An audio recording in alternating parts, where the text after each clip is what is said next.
The plane crash prompted the United Nations Security Council to hold an emergency meeting on Friday. During the gathering, the U.S. ambassador to the UN said Russia's role in the crash cannot be ruled out. CCTV's Liling joins us from the UN in New York with more on reactions from the Council. Liling. Yes, Elaine, this was a somber meeting, one that began with about a minute of silence among the Security Council members and representatives from countries who lost citizens in that plane crash. But beyond an emotional moment, this was also a critical meeting. The downing of that plane made the need for a solution to the Ukraine crisis even more urgent.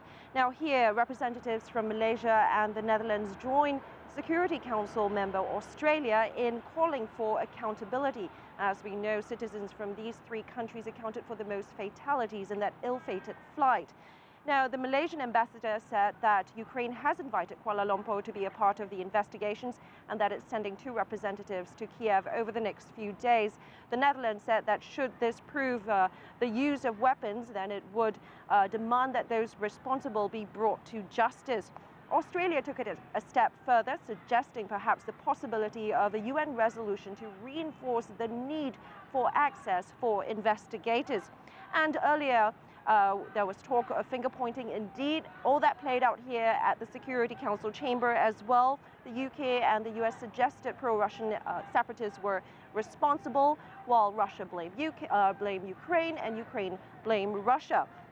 Samantha Power said that the technical complexity of the use of what they believe were surface-to-air missiles required knowledgeable personnel, and that Russia's involvement could not be ruled out.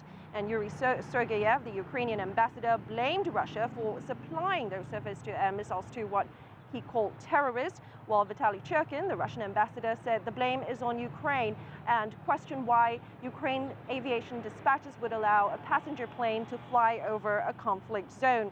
Now, China exercised a little bit more caution in its remarks, saying that the priority now is to establish facts and not trade accusations and jump to conclusions.